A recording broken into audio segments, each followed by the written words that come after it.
आशिका सिन्हा और स्वागत है आपका आज के इस वीडियो में, जहां पे हम लोग बात कर रहे हैं सीएचएस यानी सेंट्रल हिंदू स्कूल, चाहे वो बॉयज हो या फिर गर्ल्स स्कूल हो, दोनों के ही एडमिशन प्रोसेस के बारे में। यानी अगर आपको सीएचएस में एडमिशन चाहिए तो फिर क्या क्या जो है इसका प्रोसेस होता है, कैसे आपको एडमिशन मिलता है, इन चीजों पर हम लोग बात करने वाले हैं। तो चलिए शुरू करते हैं। सबसे पहले अगर हम सीएचएस की बात करें तो सीएचएस का जो फुल फॉर्म है वो हमारा होता है सेंट्रल हिंदू स्कूल। तो यहाँ पे जो आपका सीएचएस है, इसके दो स्कूल्स है, दो बिल्डिंग्स है। एक आपका क्या है, बॉय स्कूल है, जिसको हम लोग CHBS कहते हैं, सेंट्रल हिंदू बॉय स्कूल, और दूसरा है आपका गर्ल्स स्कूल यानी CHGS। तो यहाँ पे दो स्कूल्स है, यानी दो सेपरेट है आपके, गर्ल्स के लिए अलग एंड बॉयज के लिए अलग। दोनों के लिए ही आपकी सीट्स जो है वो रिलीज की जाती है, और बॉयज के अराउंड हमें 100 सीट्स देखने को मिलती है। ठीक है, अब ये सीट्स जो है वो घटती बढ़ती भी रहती है। जैसे गर्ल्स की पहले कम सीट्स होती थी, अभी पता चला है, देखने को मिला है कि इस बार से 30 सीट्स हमें देखने को मिले थे। अब जब इसका जो ब्रोचर है वो आएगा तो हम लोग को और समझ में आएगा कि एग्जैक्ट अभी जो है सीएचएस 2026 के लिए कितनी सीट्स जो है यहाँ पे अलॉट की जाएंगी, बॉयज के लिए अलग और गर्ल्स के लिए अलग। ठीक है, तो जब वो आएगी बात तो हम लोग उस पर बात करेंगे। इसलिए अगर आप चैनल पे नए हैं तो चैनल को जरूर से सब्सक्राइब करिए, ताकि आगे आने वाली वीडियो के अपडेट्स आपको मिलते रहे।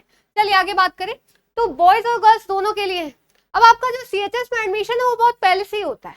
ठीक है, आप देखते हो LKG से एडमिशन चल रहा है, लेकिन वो सारी सिस्टम जो है वो आपका लॉटरी सिस्टम पे एडमिशन होता है।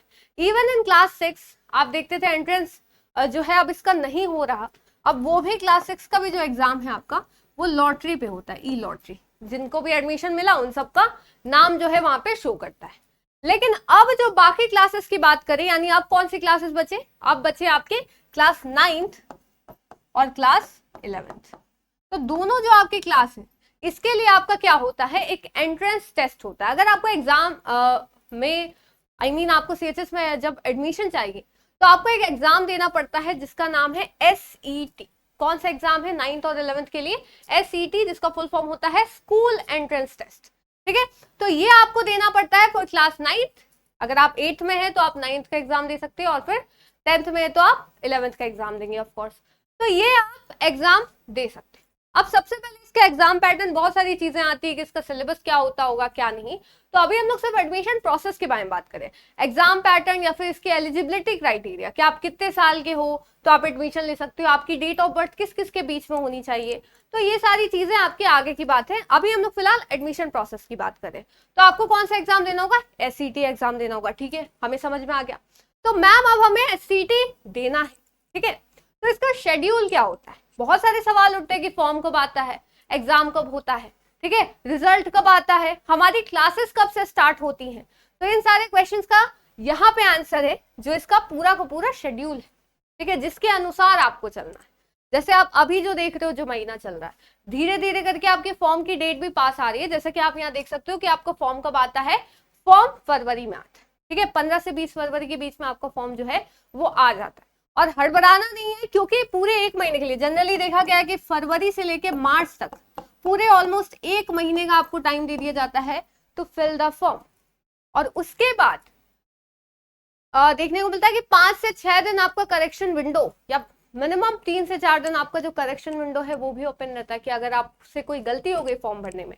बेसिक इन्फॉर्मेशन तो नहीं वो लोग चेंज करने देते, लेकिन अगर कोई चीज में गलती हो गई, कोई आपको 11th ये सारी चीजें स्ट्रीम चुनने में गलती हो गई, तो वो सब आप कर सकते हो। ठीक है, फिर आते हैं इसका एग्जाम कब होता है। अब फरवरी में आपने फॉर्म फिल कर दिया, तो इसका जो एग्जाम है या तो अप्रैल एंड में होता है, अप्रैल या तो आखिरी 10 दिनों में होता है, या फिर मई के स्टार्टिंग के 10 दिनों में होता है। तो आपका एग्जाम वहां पे कंडक्ट कर लिया जाता है, और अलग अलग डे पे एग्जाम होते हैं। जैसे 9th का आपका अलग डे पे एग्जाम होगा, लेकिन अगर आप 11th में हो और आपने तीनों स्ट्रीम का मान लेते भरा है, आपके पास ऑप्शन होते हैं कि आप तीनों का एग्जाम दो, सबका अलग अलग एग्जाम होगा। आर्ट्स का अलग, कॉमर्स का अलग, साइंस का अलग। ठीक है, तो तीनों के अलग अलग दिन पे पढ़ते हैं। अगर आपने तीनों भरा है तो आपको तीनों एग्जाम देने जाएंगे, 2 भरा है तो दोनों दिन एग्जाम देने जाना पड़ेगा, एंड 1 भरा है तो ऑफकोर्स एक ही जाओगे, है ना। तो ये आपको देखने को मिलता है। तो ऐसे ही 4 दिन आपके अलॉट किए जाते हैं कि 9th और 11th के तीनों streams, arts, commerce and science, वो आपको देना पड़ेगा। फिर आते हैं इसका रिजल्ट कब आता है। रिजल्ट आपका जून एंड तक देखने को मिला है कि आ जाता है। ठीक है। और जो वेरिफिकेशन होता है मतलब आपकी जो है वो आपको रिजल्ट दे दिया गया and then cut off release करता है, ठीक है। फर्स्ट राउंड की कट ऑफ आती है, सेकंड राउंड की कट ऑफ आती है, ऐसे जो आपके पोर्टल पे जो बीएचयू की वेबसाइट है बीएचयू ऑनलाइन, उस पे आपको देखने को मिलता है कि कट ऑफ आती है। अगर आपके मार्क्स इससे ज्यादा आ रहे, इससे ऊपर आ रहे, तो आपको वेरिफिकेशन के लिए बुलाया जाएगा एंड देन आप वेरिफिकेशन के लिए जाते हो। उस समय पे भी श्योर नहीं होता कि आपका एडमिशन होगा, क्योंकि बहुत सारे बच्चे होते, तो उस हिसाब से आपका जो भी रिजर्वेशन क्राइटेरिया और जो भी अलग अलग, क्योंकि जनरल ओबीसी इन सबका अलग अलग कट ऑफ आता है, तो उस हिसाब से आपको एडमिशन फिर जाके मिलता है। एंड देखने को मिला है कि अगस्त मैक्स टू मैक्स आपके 10 अगस्त तक जो है वो क्लासेस स्टार्ट हो जाती, ठीक है। तो ये आपका पूरा शेड्यूल है कि आपका जो एग्जाम है, फॉर्म आपका फरवरी में आया, एग्जाम आपका अप्रैल मई में होता है, फिर आपका रिजल्ट जो है वो जून में आता है एंड देन काउंसलिंग आपकी जुलाई में होती है, ठीक है। तो ये पूरा आपका शेड्यूल बन जाता है। अगर आप सीएचएस एग्जाम की तैयारी कर रहे हो तो अभी से ही तैयारी जो है वो शुरू कर दीजिए, और साथ साथ थोड़ा अवेयर रहिए कि आपका फॉर्म जो है वो कब आ रहा है, या बाकी आपके फॉर्म के साथ ही ब्रोचर रिलीज होता है, तो उसको अच्छे से पढ़िए, क्योंकि उसमें एलिजिबिलिटी क्राइटेरिया लिखी होती है कि आप क्या करोगे, कौन कौन से कंडीशंस के अंदर जो है वो एलिजिबल होंगे एग्जाम देने के लिए, ठीक है। तो ये सारी चीजें आती है। अब आते हैं आपका एग्जाम कैसे होता है, थोड़ा सा ओवरव्यू ले लेते हैं। एग्जाम आपका 2 घंटे के लिए होता है, चाहे 9th का हो चाहे 11th का हो, ठीक है। और हमेशा फिक्स्ड है कि सुबह 8 बजे से 10 बजे के बीच में आपका एग्जाम होता है। 100 ही क्वेश्चन आते हैं, ठीक है। 9th में आपके 5 सेक्शन होते हैं, English, Hindi, science, social science और मैथ्स, ठीक है। 11th में आपका वेरी करता है कि अगर आप बायो में चाहते हो एडमिशन, ठीक है, साइंस में ऑफ कोर्स, तो आपके बायो से क्वेश्चन आएंगे, मैथ्स में चाहते हो तो मैथ्स से क्वेश्चन आएंगे, फिजिक्स केमिस्ट्री से क्वेश्चन आएंगे, इंग्लिश हिंदी से आएंगे, जीके से क्वेश्चन आएंगे, ऐसा होता है।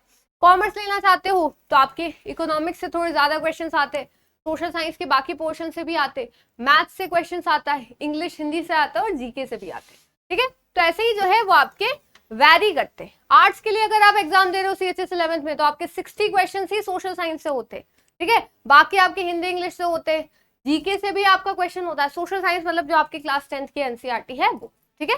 जीके से क्वेश्चन आते हैं, इवन 5 क्वेश्चन आपके मैथ से भी आते हैं।